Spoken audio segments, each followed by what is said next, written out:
Okay, so we have 6 days of class left. The semester is nearly over. We have 2 chapters to cover. That was 3 fingers, 2 chapters to cover. So we are going to spend 3 days on chapter 5, 3 days on chapter 9. So chapter 5 is all about water. Can't really deal with chemistry without dealing with water. So we're going to be talking about that. So you are going to want to, over the weekend, read the first half of the chapter. I've also listed as an assignment to look at the overview page. That just lists what we're doing on what day. You don't have to do all of those things by Monday, but I want you to look at the page by Monday so you can kind of get a sense of what we're doing when and what the objectives are. So since we're starting a new chapter, I'd like you to do the reflect for chapter 5 sometime today. Get that out of the way, and the vocabulary, try to get that done before class on Tuesday. So that is due on Monday. I have also posted the due dates for the guided notes for chapter 4 and the videos for chapter 4. So I think one of them is today and one of them is Monday. Felt like I was piling a lot of things on right before the test, so I wanted to give you a little bit of a break to spread those out, but we do need to get those done. There are a handful of you who are missing some kind of big assignments, either big in the sense that they're worth some points or big in the sense that there aren't many things in their category. So missing one thing is going to affect your grade a lot. So go back to Canvas and see if you have any zeros or anything that says it's missing. And I do accept late work. There's probably going to be a penalty associated with it. But do try to get those things done so that you can have the best grade possible.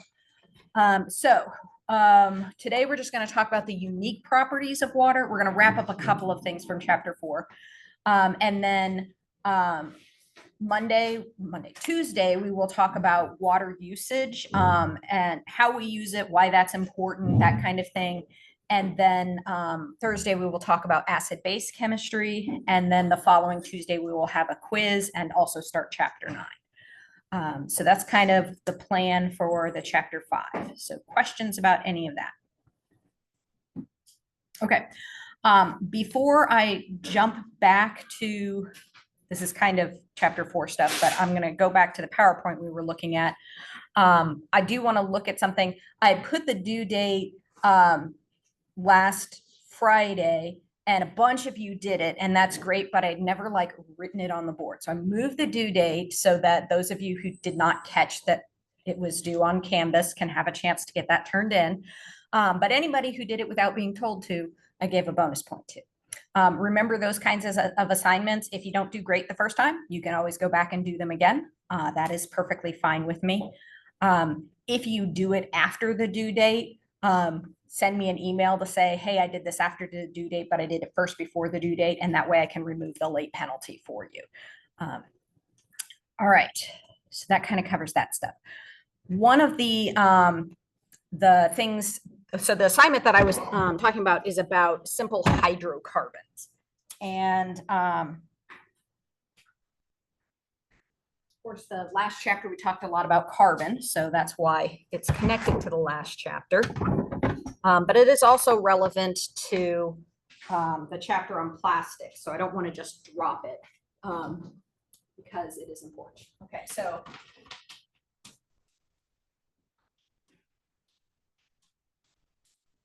hydrocarbons contain hydrogen and carbon.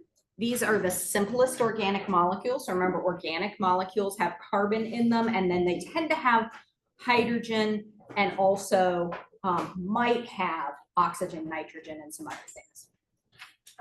But your basic organic compound is going to have hydrogen and carbon in it. Now, when we named compounds that were non-metal compounds earlier in the semester, we would base it on how many there were of each element. So if we had N2O was something we talked about in the last chapter, we would say dinitrogen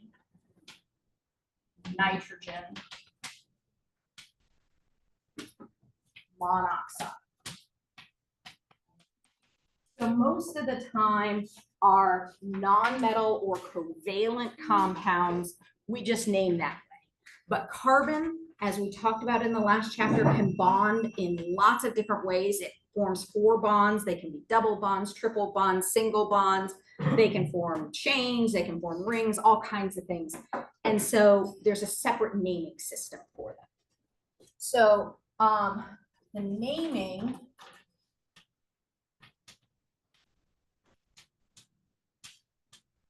is based on the number of carbons and the functional groups.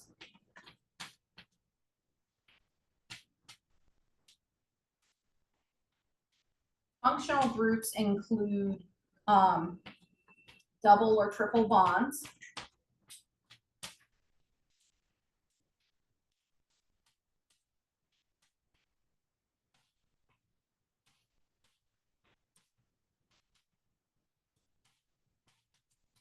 and anything with an element that's not carbon or hydrogen. So this would be usually oxygen or nitrogen are the only ones we'll worry about. But you might also see sulfur, phosphorus, chlorine, those kinds of things. All right, so it would be really lovely if the number of carbons corresponded to the same numbering system we used over here. So mono being 1, di being 2. But that is not the way that it is. The compounds that are organic have been known longer than molecules have really been understood. So if we remember, Dalton's atomic theory was in the 1800s, but some of these compounds have been around and understood for longer than that. So we use sort of an older naming system and kind of standardized it. So the way this works is if there is 1 carbon, we use meth. We use 2 carbons, we use F. If we use 3 carbons, we call it prop. And if we use 4 carbons, we call it but. Beyond that, the numbering system mirrors for other compounds. So if I have 5, it'd be penta. If I have 6, it'd be hexa. Those kinds of things. All right.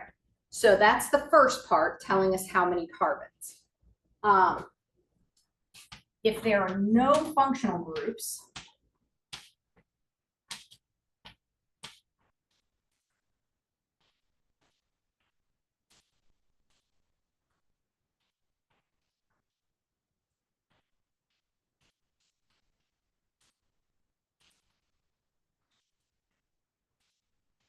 the ending equals ane.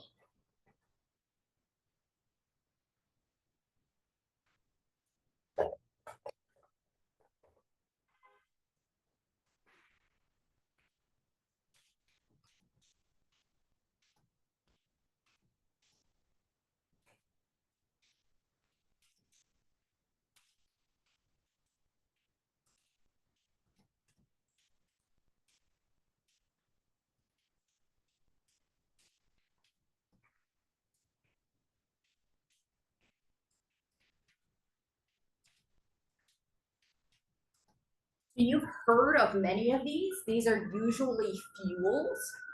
So methane, we talked about quite a bit in the last chapter, has 1 carbon.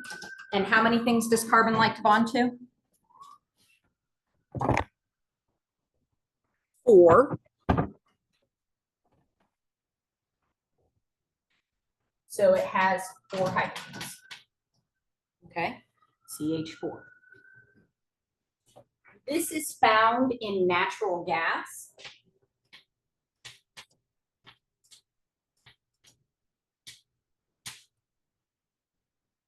It's the major component. Now, natural gas is a mixture of several things because it is natural. It's got things from the environment in it. So it also includes a small amount of the next one, which is ethane. So ethane has 2 carbons, right? But each of those carbons wants to be bonded to 4 things. So in addition to the other carbon, it is bonded to 3 hydrogens. Okay, so this is C2H, how many? 6. Okay, so these two things are found in natural gas.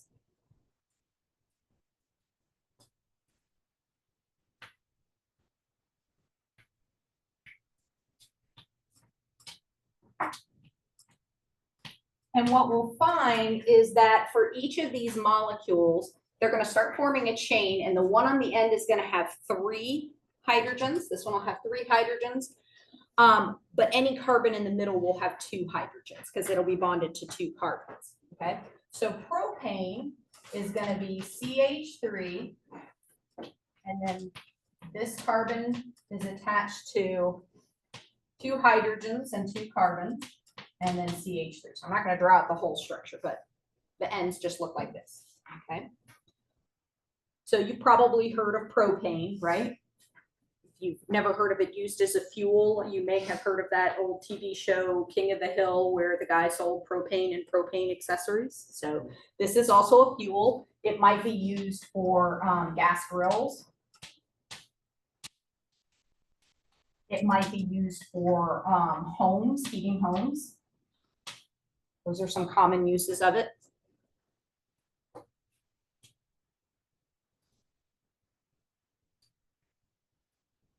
And then the last one is butane that we're going to look at, having 4 carbons. Oops, not cane. So this one is, let me rewrite this, C3H8. Butane is going to be C4H.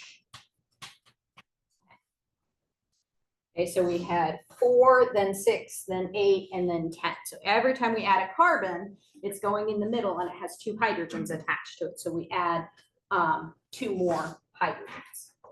Okay. Butanes, where can we find the butane? Lighters.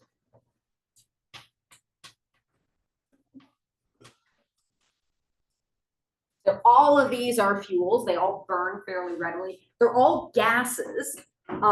So obviously natural gas is going to be a gas, but you might think, oh, do I have one? I don't have one, but if I have a butane lighter, I can see the liquid. It's highly pressurized, so they squeeze a whole bunch of them together and it forms a liquid because of the pressure. But if you were to break that, it would instantly evaporate. Okay, so it is a volatile organic compound because it easily evaporates. Okay. So those are alkanes. If we stick a double bond in it. Now, hydrogen can't double bond, but carbon can double bond. So if I make that a double bond, then these carbons have 2 bonds between each other, so they have to get rid of some of the hydrogens. So we call that group alkenes or olefins. So this is one of your vocabulary words from, I can't remember. I think it was from the pollution chapter, so chapter 2. So an olefin is a kind of volatile organic compound, and it has a double bond in it. And that double bond can make it more reactive. So in addition to it being something that burns, it can also react with oxygen to form different compounds. So I might have CH2 double bonded to CH2, and this would be, instead of ethane, we would call it ethene. Okay. I could have CH2 double bonded to CH, single bonded to CH3, and this would be propene. Okay, so propane has 3 carbons and only single bonds. Propene has a double bond. And then we can do the same thing with butene. But butene, we have a choice about where it goes. So with this one, if I put it on the other side, that's just like looking at the molecule on the other side. It's not really a new molecule. But with butene, I can have this.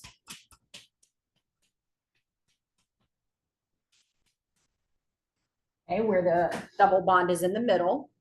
Or I can have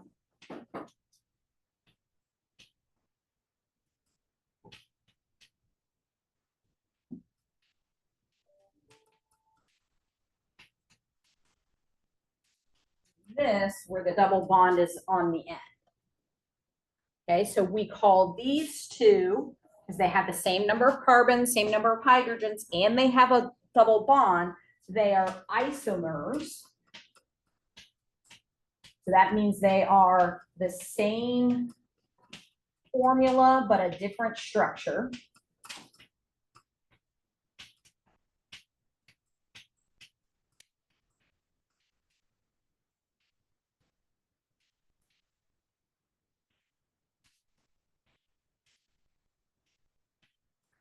And they are called butene.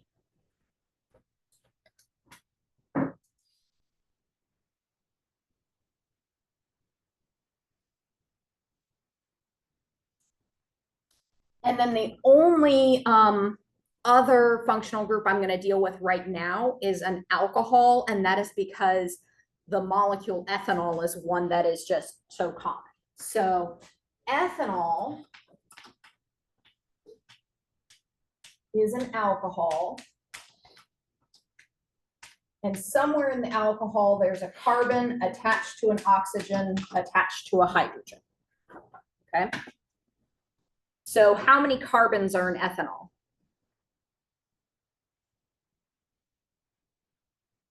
What does eth mean?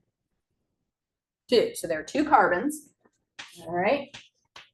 And one of those carbons has an OH on it. And then it has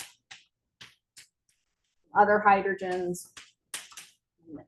Okay. So ethanol is one of the, let me back up a second. So these are simple alcohols that just have one alcohol group on it. They are all toxic. So there's methanol, ethanol, propanol. You might have heard of isopropanol as rubbing alcohol. All of those are toxic. Ethylene glycol, that's antifreeze. It smells very sweet, which is why it's really dangerous if you have pets or kids. If you have antifreeze leaking out of your car, your pet or your kid, particularly dogs, cats don't really like sweet things, but dogs do. If they start smelling that, they're going to lick it up, but it's toxic. Okay, so all of these are toxic. This is probably the least toxic of them, but you can overdose on this. So this is what is in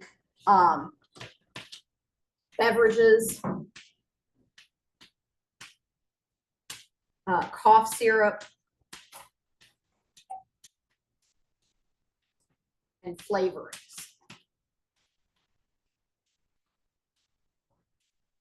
So you go home for Thanksgiving and you're helping your parents to make Thanksgiving dinner. It's not just the rum flavoring that has ethanol in it. So does the vanilla flavoring, and so does the almond flavoring. Any flavoring that you use, they use the ethanol as a preservative. Okay, and so we recognize that because it has this OH group hanging off of it. This is sometimes called a hydroxyl.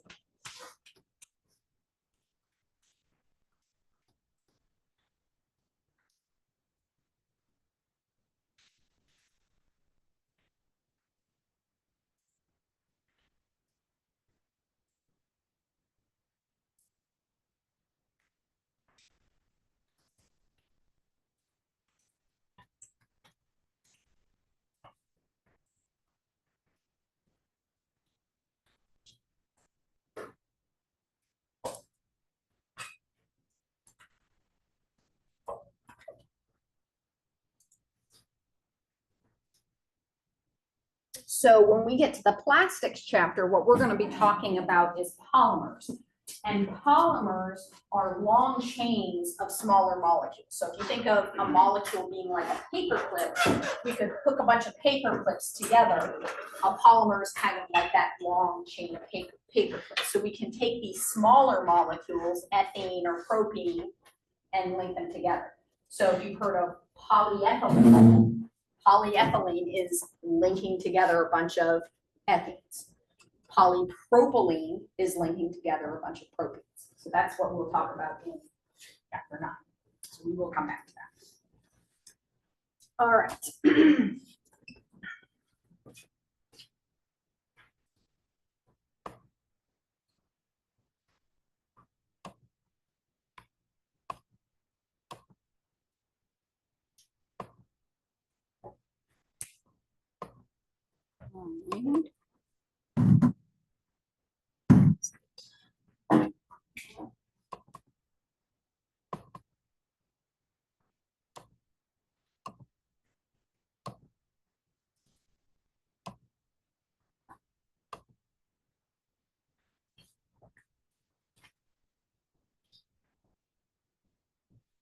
So we ran through some of this stuff really quick before the test, but I wanted to talk about the idea of radiative forcings. So that would be terminology you would be familiar with. Oops. Okay. So a radiative forcing is something that is forcing the temperature to go higher or lower. And so some of these are chemical. We talked about the impact of greenhouse gases. We mentioned the impact of aerosols. So aerosols would be like smoke, which blocks sunlight. And so that actually has a cooling effect. Okay. So a negative radiative forcing is something that cools things down, like aerosols. A positive effect would be like really intense sunlight. The sun goes through cycles of high intensity and low intensity. Brightness looks the same to us, but it's producing more energy or less energy. So it can have a positive warming effect if it is very intense. So one thing we didn't have a chance to talk about is surface albedo. So albedo is how much does the surface reflect light, okay? Now what we're really interested in is how much it reflects the infrared light. But if it is absorbing the red and the orange and things like that, that can also cause things to warm. So lighter colors like snow or ice cap can reflect a lot of light, okay? So during an ice age, there's of course going to be more snow, there's going to be more ice. It sort of reinforces itself because it's reflecting that light back into the atmosphere and not allowing the earth to be warm, okay? Darker colors are going to absorb the light more.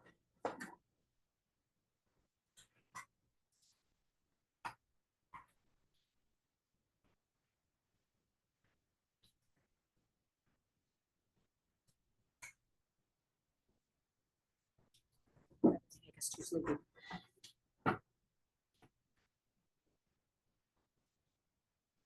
So this is a table that lists some of the different albedos, and this is in chapter 4. I know those of you in the back probably can't see this, but at the top they have fresh snow, almost pure white. That's going to have a reflective range of 0.8 to 0.9. So 1 would be a mirror.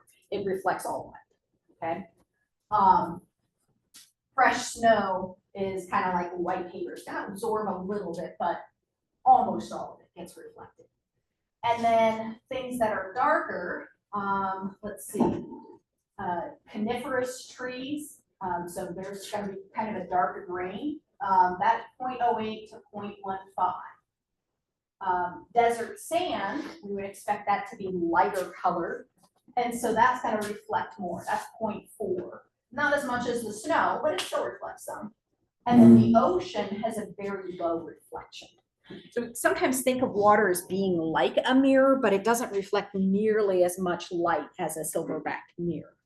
And so as we have less ice and more ocean water, then more of that light gets absorbed. So again, when we're not in an ice age, we do have sort of a reinforcing effect there of heating. And then I mentioned aerosols. So aerosols are things like smoke, little particles. Sometimes they are liquid droplets that contain the smoke, or sometimes they are just the solid particles, but those can dim the light. We see the effect of that when there is a major volcanic eruption. So there have been a couple of those in your lifetime that there's a cooling effect. It also makes for really pretty sunsets. Forest fires can also have this effect as well. But of course, the consequence of a forest fire is very bad on the lungs of the people who live in that area. So we talked about things like the nitrogen dioxide free radicals that can be formed, and then that also forms acid rain. So those can be bad. And then I talked about sun intensity, and sun spots also can affect the climate.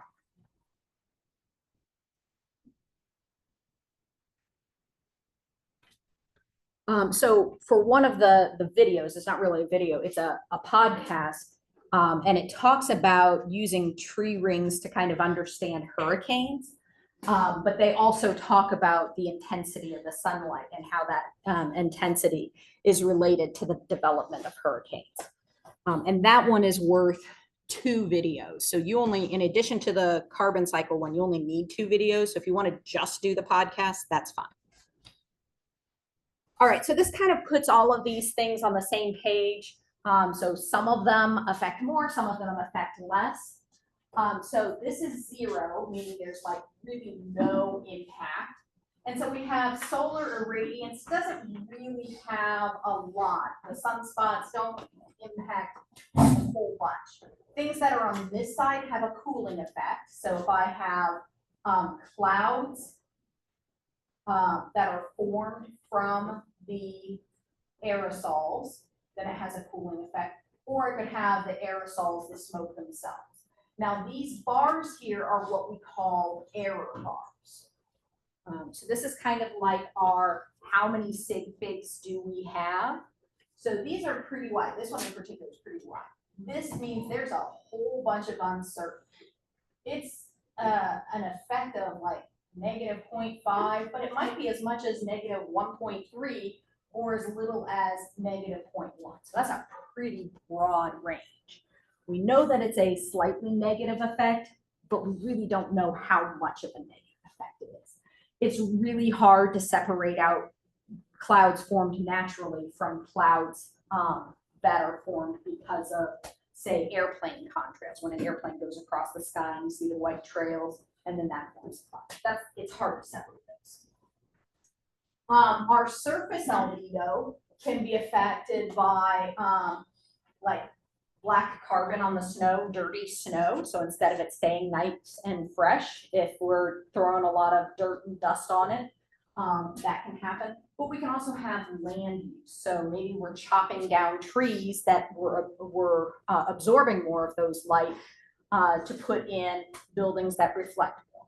Or maybe we have put in dark roadways with asphalt that absorbs more. So again, some wide bars there. Let's see, we got ozone down here by us, troposphere. It tends to have a warming effect, but up in the stratosphere, because we have that chemical reaction going on, that chemical reaction tends to absorb the energy, and that absorbing of the energy causes the temperature to go down a little bit. And then up on the top, the biggest effects are by some of those greenhouse gases. And one of the main reasons carbon dioxide is so large is not because carbon dioxide is a worse molecule than methane, because methane has 4 bonds, so more bonds means more absorption. Carbon dioxide is just, there's a lot more of it than methane. What is a greenhouse gas that's not listed there that has a much bigger impact than carbon dioxide? We don't usually include this because it's natural, but it's got 2 bonds. Water. Yeah, so we have water on there. Huge, huge impact, but can't do a lot to control it, and it's necessary for life. So we just kind of leave it off the charts. All right, we looked at a close-up of this graph, so I'm going to kind of skip over that.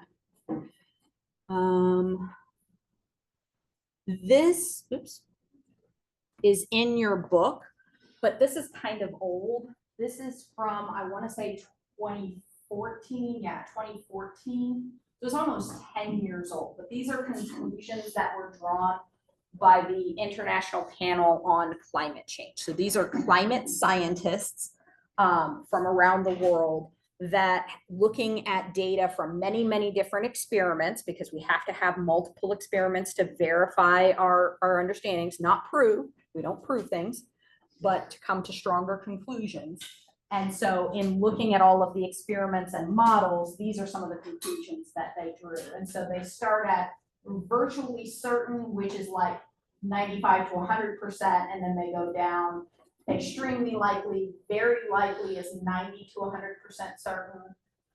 Likely is 66 to 100% certain, and then unlikely. So if you're interested, you can look at that. But I found a more recent, it's not a list like this one, but it's a booklet that kind of talks about the things. And I have put that in the file. So if you're interested in looking at more recent information, you can. The book is really well written. It's designed to be read by the general public rather than by scientists. So it explains things really well. All right, so the last thing that I really wanted to get to about climate change is why we care. So we have, is there climate changing? What's the cause? And then the question, well, is it important? You know, things might change. Maybe it's not important that it changes. So one of the things that we see that a lot of people point to is that we end up with a longer growing season, particularly in temperate areas like ours. So it means that you can plant crops earlier in the spring, you can harvest them later in the fall, which means you can have a greater yield of your crops, or in some cases, you can plant the crops twice. So you can have your first crop planted in March instead of April, harvest it, and then plant a second crop in July and harvest that in September. So you could have increased yield. Now that means that everything has to be going right weather-wise, that you're not having a drought or fires or whatever. So this graphic from your book, and you can look it up to look at it in more detail, but it lists some of the other things that can happen. So we can have rivers, lakes, and floods and or drought that is occurring. And so we saw that the heat can impact how much rain there is. We said in areas that have 2 seasons instead of 4, so the 2 seasons being rainy versus dry, the rainy season tends to be longer, so you can get flooding, but then the dry season tends to be dry. You can have coastal erosion and sea level effects. This is really important in Florida, both because of the environmental area. So the Florida Keys and the Everglades are natural preserves of life, but also there's a lot of tourism there. There are a lot of people with beachfront property. And as that shoreline changes, everything's pretty close to sea level. As that shoreline changes, you're going to have impacts on whether or not those houses could actually be there in 50 years. Then there's wildlife can be affected by this. And one of the things that we see is increased forest fires. And this is, again, connected to the drought. So if you have more droughts, there's going to be more forest fires. This is also impacted by land management. It seems logical that if you want to have fewer forest fires, you should try to put the forest fires out when they start, which has been US policy for 100, 200 years. But it turns out that if you let little fires destroy some of the underbrush, then you don't have as much fuel when a fire starts that you can't get out of control. So it's sort of like clearing out all of the stray paper and stuff from your house. So if your house does catch fire, there aren't little tinder boxes waiting to blow up. And so some of that policy is changing where the government is looking towards letting little forest fires go, but controlling them. All right. So we talked about that. We talked about the effect on ocean life.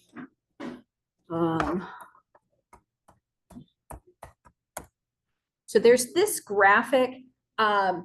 This is not a carbon footprint, but an environmental footprint. And your book doesn't really make a clear distinction between the two. But one of the things to point out here is that this is per person. So China has a much bigger environmental impact overall, but China's population is over 1 billion people. Not over, yeah. Yes, it is. It's over 1 billion people. Yes. We're at like 360, 370 million. So we have about a third of the population of China. So per person, we are consuming a lot more of everything. A lot more shirts and tennis shoes and food and things that make carbon, cars and fuel and all of those things. All right, so that is the ecological footprint. That is how much of the viable land and water, viable meaning like you can actually use it for something, is used by individuals to maintain a lifestyle. So we might consider the peaks of the Rocky Mountains aren't really viable. You can't have a farm there. You can't put a housing development there very easily. But the carbon footprint is how much carbon or greenhouse gases are produced. So that's the distinction that they make there. So the point of that is that in the US, we come from a position of real privilege. Even when we cut back on things, we are still using way more of everything than the average person in the world. So if we think about, well, how did we get here? A lot of that is the Industrial Revolution. A lot of our ability to grow our economy and our ability to extend out into the world and to develop new ideas and creative ideas are related to the Industrial Revolution and using a lot of energy. So if we say to everybody right now, okay, let's just stop using all fuel, it's kind of like us saying, oh, we won the race, now let's not let people wear tennis shoes. Everybody else has to finish the race running in their bare feet. Which isn't really fair to countries that are just now starting to see some of that industrialization.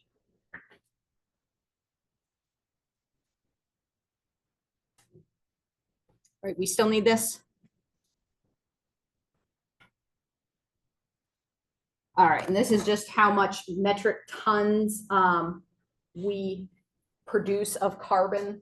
So you can see China produces about twice as much as we do, but their population is much bigger than ours. So per capita or per person, we are almost 3 times as much carbon. So that's what that graphic is showing. All right, I think that's all I'm going to go through. There's a few more slides on here.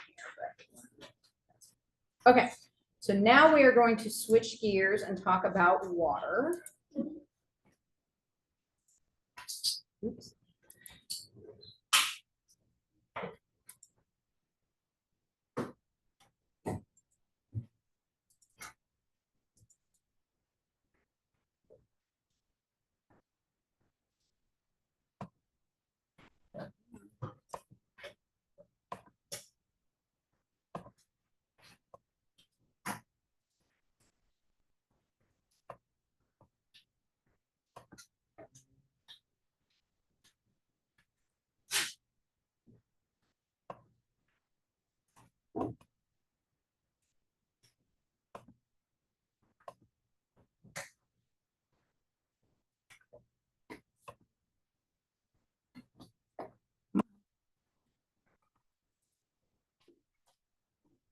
Okay, so this is chapter 5.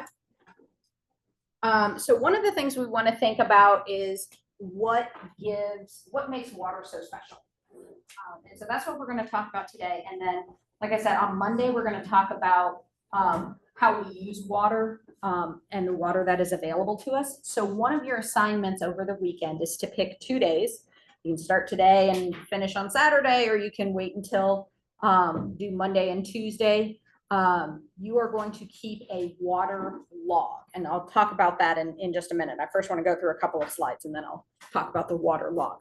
But basically the idea is that you're going to be writing down when did you use water and what kind of water did you need to use for that purpose and how much. Okay, so let's talk about water.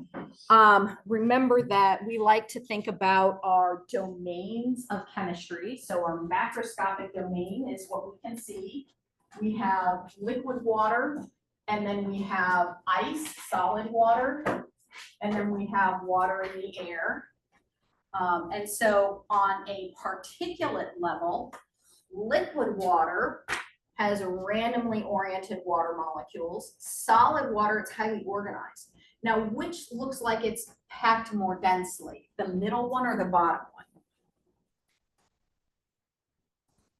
The bottom one does. The bottom one is liquid water. And in fact, liquid water is more dense than solid water. So this is why if you get a drink at a restaurant, the solid water, the ice, is going to float. Now, for almost all other substances, the solid form is more dense. So if you were melting it, the solid would sink to the bottom, whereas when ice is melting, it floats on the top. So its molar weight is 18.02. We can calculate this. So we look at the periodic table. Oxygen weighs 16. Hydrogen weighs about 1. So 16 plus 1 plus 1, that gives us 18, right? So if I asked you to calculate that molar weight, you should be able to do that.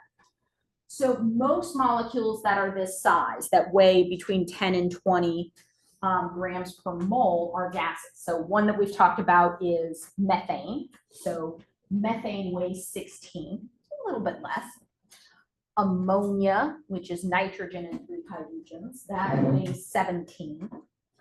And then if we look at oxygen gas is 32, nitrogen gas is 28, carbon dioxide is 44. So these weigh quite a bit more than water, right? Okay, they are all gases. So water is kind of unique, and it is really important that it is unique in this way, because if water were a gas, we wouldn't exist. We need water to be a liquid because it makes up like 80% of our body, okay? It also has a high heat capacity. We talked about that in the last chapter, because it absorbs solar energy, and that's what keeps the earth from getting cold at night, right? It also helps us to regulate our body temperatures so that we can stay at 98.6 or 37 degrees Celsius pretty much all the time. Actually, the global average body temperature is starting to drift down. So 98.6 was what was common in the 1800s. Now it's closer to like 97.8. When we were taking temperatures during COVID, you had to go in someplace and they'd always scan your temperature to make sure that you didn't have a fever. Did you ever have a temperature that was over 98? Occasionally? Did you usually have a temperature that was 97 something? I did. Almost every time it was 97 something. If I go to the doctor, it's almost always 97 something. Okay, so water is so important for life that when they are looking for life on other planets, the first thing they look for is water. So we're pretty sure there aren't Martians walking around on Mars, but we think that there might be places where we might have things like, say, algae growing, or there might be evidence that once upon a time there were plants or something there. Okay, so not sentient beings, knowledgeable beings, but something might have been alive. And one of the things that they look for is evidence of water. So I remember at one point them showing places with high albedo. So they had pictures that looked like they were reflecting a lot of light. And they said, well, that might indicate that there's ice there. They also look for things like what looks like a river. It's dry now, but it has that carving into the surface that looks like some liquid was flowing there. And the reason they look for that water is because it is so essential to life. All right, so what makes water so essential to life, or how is it able to help us? This has to do with polarity. So polarity has to do with how attracted the atoms are to the electrons. Okay, so we've got two atoms sharing electrons in a bond, right? You have a covalent bond, it's two electrons being shared. But some of the atoms are going to have a really strong attraction and some a weaker attraction. You know, like two kids sharing a toy. Okay, sometimes you got a kid that's really greedy, doesn't want to share the toy. Sometimes you got kids that share pretty equally. Okay, so this ability to share electrons is called electronegativity. That's an important word to know. So this is a chart that just looks at some of the periodic tables. We have group 1, hydrogen, lithium, sodium, and we have over here the noble gases, helium, neon, and argon, and they assign a number to it. Now your book just sort of simplifies this and gives one example. There's actually a lot of different ways scientists have tried to measure this, but this was put together by a scientist named Linus Pauling, who won a Nobel Prize. And when you win a Nobel Prize, people don't like to contradict you. So a lot of books use this one. And so the highest one on here is fluorine. That is at 4.0. And if we look over here, these just have a star next to them. So what the electronegativity is the ability to attract electrons in a bond. But the noble gases don't like to form bonds. They like to be independent loners. They don't want to share their electrons with anybody. So Pauling never assigned electronegativities to these elements. Other systems do assign them, and they do tend to be higher than that of fluorine. But for our purposes, it's fair to say fluorine is the king, highest electronegativity. And then as I move in this direction away from it, they get lower. In each case by 1/2. So 4 for fluorine, 3.5 for oxygen, 3 for nitrogen, 2.5 for carbon. Just keeps going down, down, down, down. So basically, the farther away I am from fluorine, the less that atom attracts the electrons. And this goes for going down as well. So if I go from fluorine to chlorine, it also goes down. Oxygen to sulfur, it goes down. It goes down more in the vertical direction than it does in the horizontal direction. So if I have 2 atoms, like 2 oxygen atoms, they're like identical twins. They share pretty easily between the 2 of them. But if I have fluorine with carbon, so we talk about chlorofluorocarbons, they have fluorines on them. The fluorine is like the bratty little brother or sister that they're like, I want the toy all the time. And the older brother or sister is told by the parents, you're older, you know better, you can share. So that they have to give up. So carbon always has to defer to these elements, give up its electrons to it. That doesn't mean it gives it up entirely. It doesn't form an ion, but it doesn't get as much participation in that bond.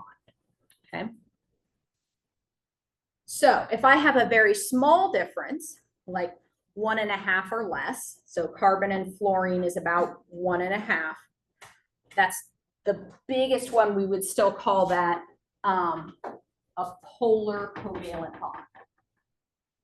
If it's bigger than that, then we call it ionic.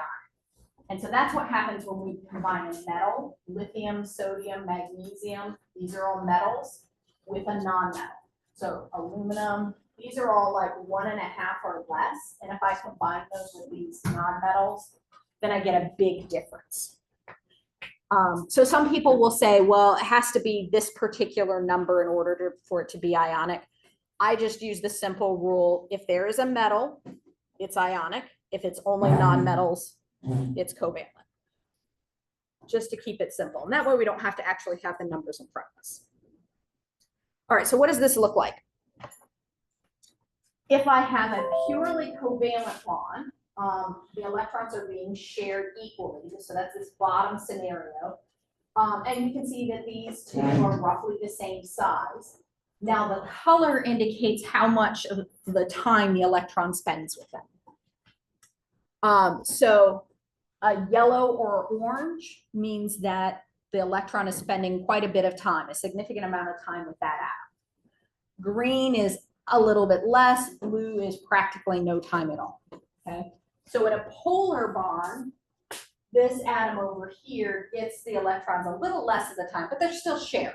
Okay, so they're like in a divorce settlement, a parent with joint custody, but not like equal joint custody. So my parents were divorced. I spent 5 days a week with my father and 2 days a week with my mother. That would be like this polar bond. Okay.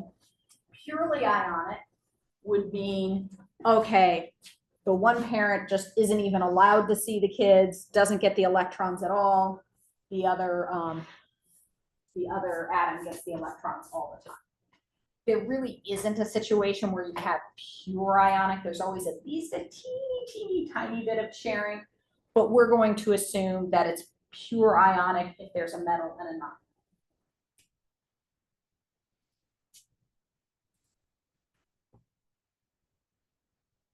All right, so if we go back to water then, hydrogen is a problem child. It never behaves like it's supposed to.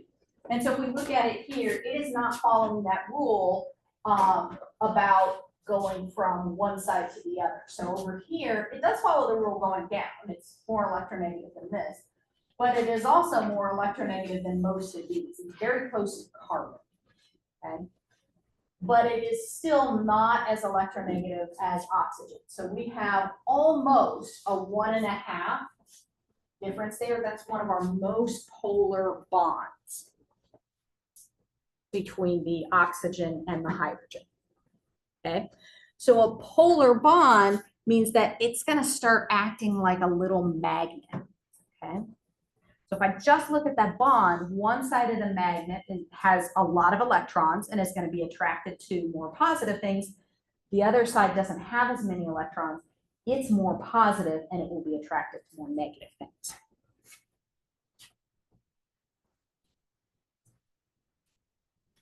Okay, so just to put things in words, electronegativity, En is electronegativity, describes the tendency of an atom to draw electrons to itself in a bond. That's why we don't include the noble gases, because they don't tend to bond.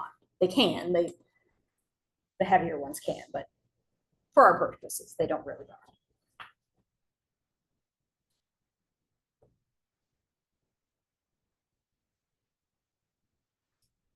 And since it's in a bond, it's not so much what the number it is, but how it compares to other atoms, okay? So if there's no difference in how electronegative it is, it's equal sharing or a covalent bond. The only time that really happens is if they're the same element. So 2 oxygens, 2 hydrogens, 2 nitrogens, that would be a covalent, pure covalent bond.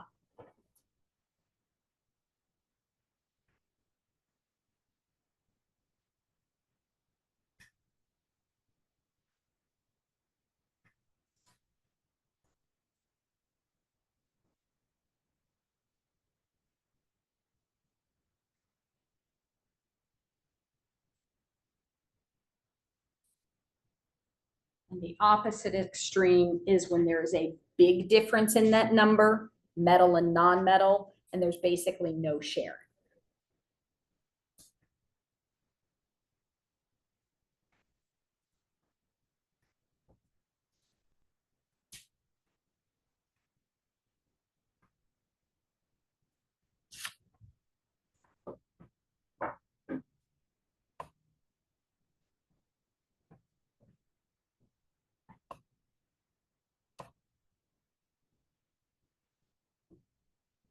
And then, as I said, most things fall in between. So we have ionic things have ionic character, which means that they share a tiny bit, but for most of what we think about, they're not really sharing. Or they might have a polar bond might have covalent character, meaning that there is quite a bit of sharing.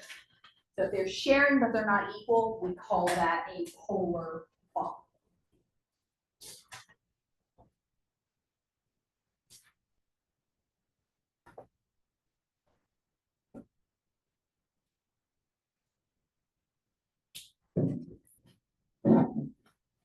Now, shape is going to play a role in this as well. So if we think about carbon dioxide, that was a linear molecule. And so the carbon and oxygen does have a polar bond, but it's equal to the bond on the other side. So they're both pulling away from the central atom the equal amount. And that makes the whole molecule nonpolar. So we have to look at both the electronegativity and the shape of the molecule.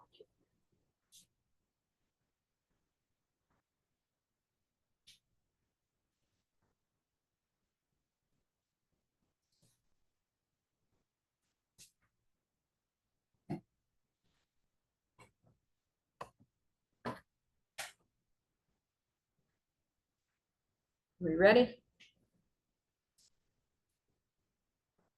Okay, so for water, it's not linear. It is a bent molecule. This is the magic of water, is that its shape means that instead of those hydrogens balancing out equally, the top part of this is negative because it's got the oxygen, and the bottom part is positive. So this little squiggly here, this is the lowercase d in Greek. So the capital D is the triangle, delta. This is a lowercase d. And we use that with either a plus or a minus to show us that it's not an ion. It's not a fully positive hydrogen and a fully negative oxygen. But in a polar molecule, this one's got more electrons because it's negative, and this one's got more, less electrons, so it's more positive. And so we have this arrow that is showing the direction that the electrons tend to go is upward, all right? So the net dipole, the dipole is the word that we use for the measurement of how polar it is going up and down with the negative end towards the oxygen. And sometimes you'll see an arrow that instead of like this wide one, it just looks like a regular arrow, but it's got a plus on the side that is more positive. All right, so this picture here is a little bit hard to see. It says the water molecule, oxygen is highly electronegative, and then around the oxygen is his thought bubbles. I need more electrons, give me more, just a couple, please. So this is to emphasize that oxygen is very electronegative. Oxygen is one of the most common elements in the troposphere where we live, both land and earth. Fluorine, which is more electronegative, is far less common. So of all of the elements that we're likely to run into on a regular basis, oxygen's the most electronegative.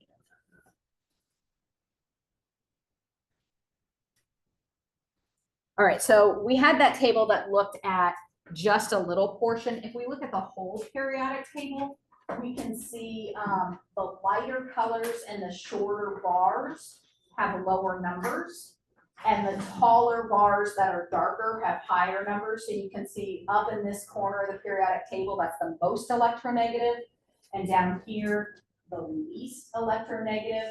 So all of this stuff is our metals. These are all metals. Now we got this weird portion here that's a little bit higher. We call that the platinum group. They are weirdly high in their electronegativity, very similar to carbon and hydrogen. But other than that, most metals are very, very low. These also don't tend to form ionic compounds. They can, but they don't as easily. So gold is usually found by itself. Platinum is usually found by itself. They're not usually found in combination. But the big idea from this is that we can tell the closer we are to that corner where fluorine is, the more electronegative it is. So if I ask you questions about this on the quiz, I'm not going to give you numbers, but I might say, which is more electronegative, oxygen or nitrogen? Well, oxygen is right next to fluorine, so oxygen is more electronegative. And I might say, well, which is more electronegative, sulfur or polonium? Well, sulfur is closer to fluorine. I will try to avoid situations where it is unclear which is closer. Okay.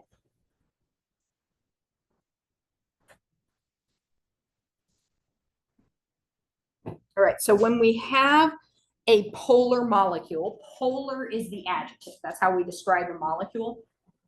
But we say the molecule is a dipole. So that's the noun version of polar. And so a dipole-dipole interaction is the interaction between two polar molecules. So in a liquid, they can all kind of change their positions, but they do tend to line up so that the positive, the positive side is more attracted to the negative side. So you see the little cross here, that's our dipole arrow. So that they're kind of lined up so that positives and negatives are close together, but they can move around. This makes it harder to separate them. So you have to put more energy in to boil or evaporate them. This is why water is a liquid when other things are gases. You don't have to put a lot of energy into methane to separate those molecules because they're not really attracted to each other. But water is very, very strongly attracted to other water molecules. So you have to put a lot of energy in to get them separated. So these little dots, those aren't bonds, those are just attractions from one to another, polar attractions. Now in a solid, they're going to organize themselves. So you're going to get like a really regular path.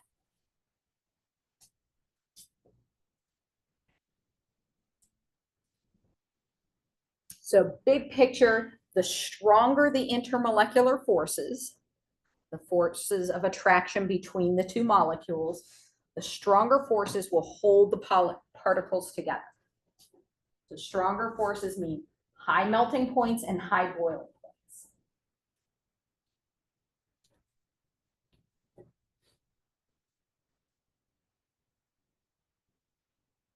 And the intermolecular forces would be those dots on that last slide that attract two of these circles towards one another.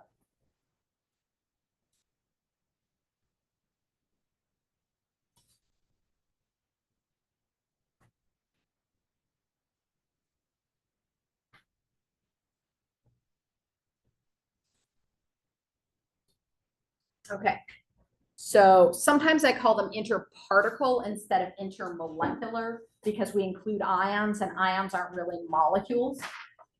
But your book says intermolecular. If you hear me say interparticle, I mean the same thing, okay?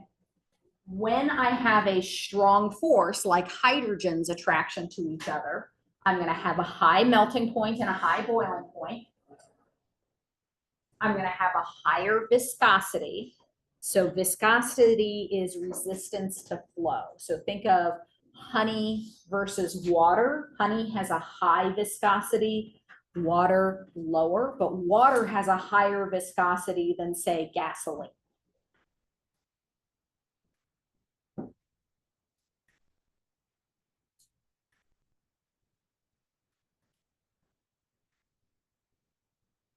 You get a higher surface tension, which is where you can lightly rest something on the surface of a liquid without it sinking, even if it's more dense. So you can sometimes get things that should sink in water to just rest on the surface. You've seen bugs sometimes that will sit on the surface of water. That's due to the surface tension.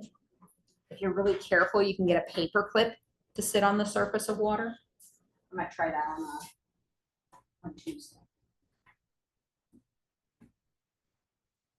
And you'll also have a lower vapor pressure. Okay, so vapor pressure is what makes it volatile. If it's a high vapor pressure, then it's going to evaporate.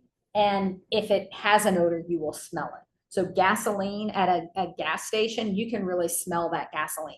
My kids hate the smell of gasoline. And if we ever filled up the car and spilled anything on us, they would just whine the whole way home. Oh my gosh, it smells so awful. Because it has a very low vapor pressure. Gasoline doesn't have strong attractions. Water has higher attractions, and so it doesn't evaporate as quickly.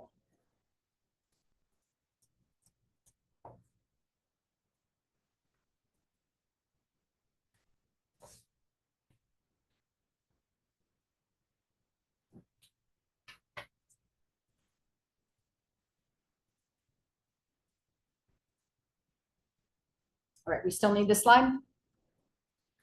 Okay, in addition to being polar, water has an additional attraction.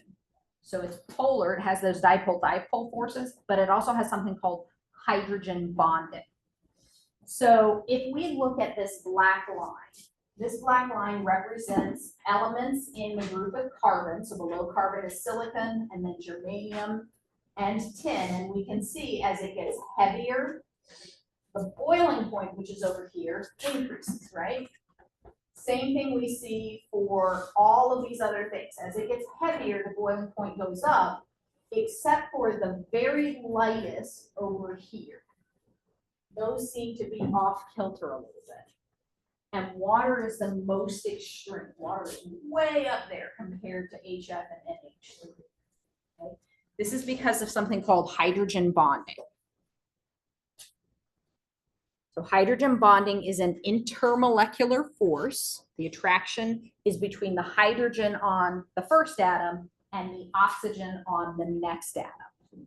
Because that bond is so polar, but also because hydrogen is so light, then there is a stronger attraction than just the polarity.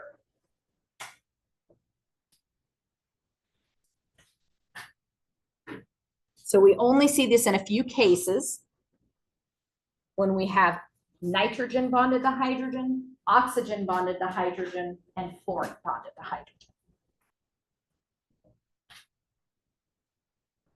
Fluorine is not something we run into naturally, so we really don't worry about that.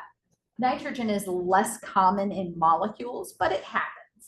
Most of the time, you will see this in this OH group. So we have water, but if you remember when we were talking about alcohols, we have that same OH group over here. So methanol and ethanol are liquids, even though ethane, methane, propane are gases. Okay, so that OH group helps to make those things be liquids.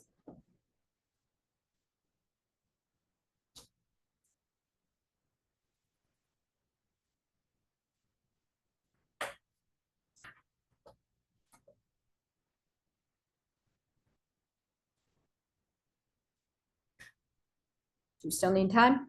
Yes.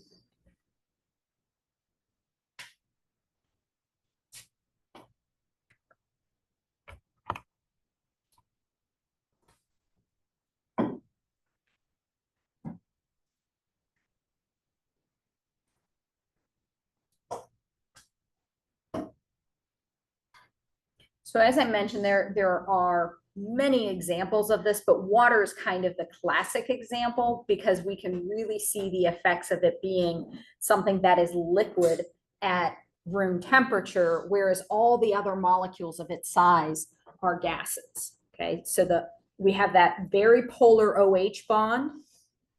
And so the electrons that should be kind of blocking the hydrogen from feeling the next atom over, those are really attracted to the oxygen. And so the other side of this hydrogen atom is very, very positive, very strongly attracted to the negative charge there.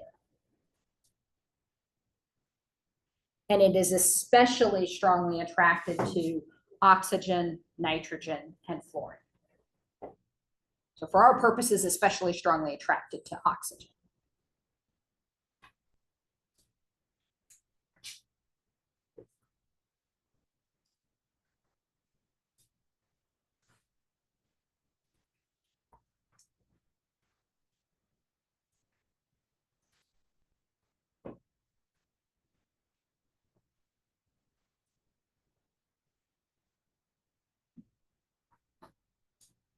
All right, so compared to other molecules its size, water is unique in what ways? Give me one way that water is unique. One that I kept emphasizing, but there are several.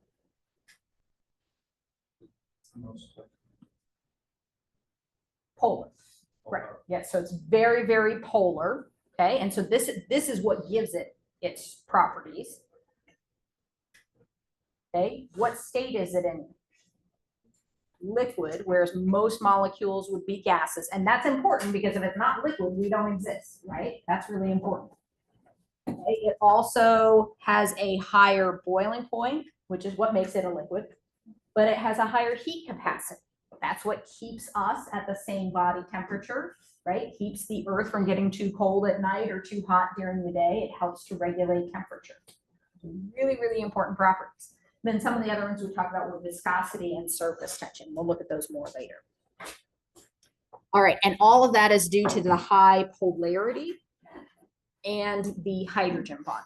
Now, the last thing I want to look at is we said that ice is less dense than water.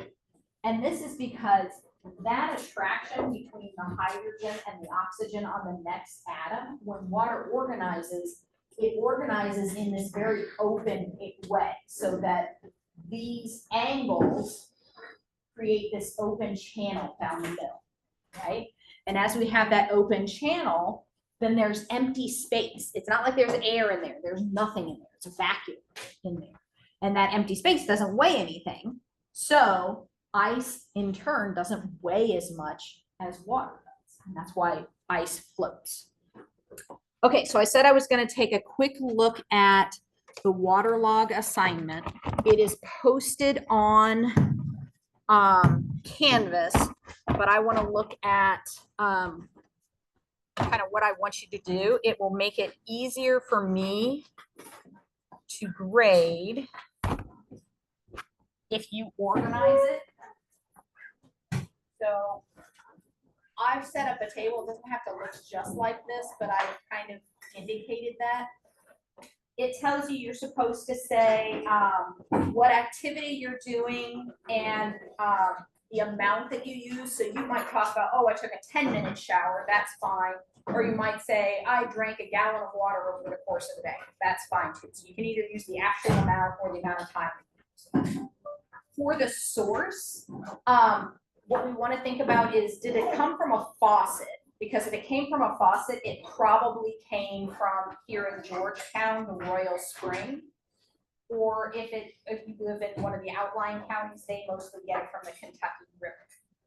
Now you may live in a place where there's well water or rainwater. Maybe you're canoeing over the weekend and you're using a lake. You know, that obviously isn't something coming out of the faucet. If it is coming out of the faucet, it is what we call potable. So potable means we can drink it. So whether it is the garden hose in your backyard, the toilet water, or your bathtub water, all of that comes from the same place and it is all potable. So we have highly clean water being used in all the places in our house. On the other hand, I collect rainwater at my house.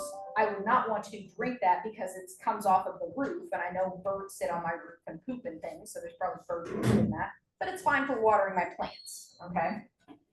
Gray water might be something like that. It might be partially treated. It's not going to kill your plants, but you really don't want to drink it. You have natural sources. Hopefully we don't run into anything that's probably toxic, but if you do, you can list that as well. So you want to say, what is the quality before I consume it? You drink that bottle of water. And then after you consume it, when you pee it out, you probably are not going to drink that, right? But if you're like swimming in a lake, before and after, it's probably pretty similar quality, right? So that's kind of what I want you to look at. And you're going to post that on campus. So questions about that? Okay. Have a good weekend. I will see you on Tuesday.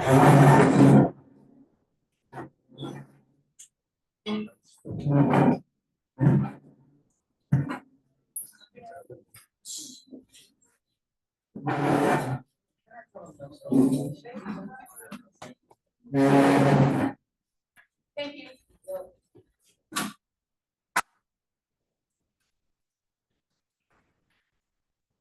for taking that test, what do you think would be this day? What time do you, I'm available pretty much the rest of the day. Today? Yeah, I so have another class here soon. So I'll be done around 2 o'clock. okay. So after your class, you wanna come by my office? You'll still be here at 2? Yeah, 2:30, that's fine. Okay. So my office is the short door down the hallway, 206. I should. Okay. And if I can't make a day, do you bring your I will. I have a lot of classes. I don't have office hours. I got you. But if you come find me. Like honestly, my Fridays are pretty free. I'm missing the class. I don't have one, so it's like must free. But I'll talk about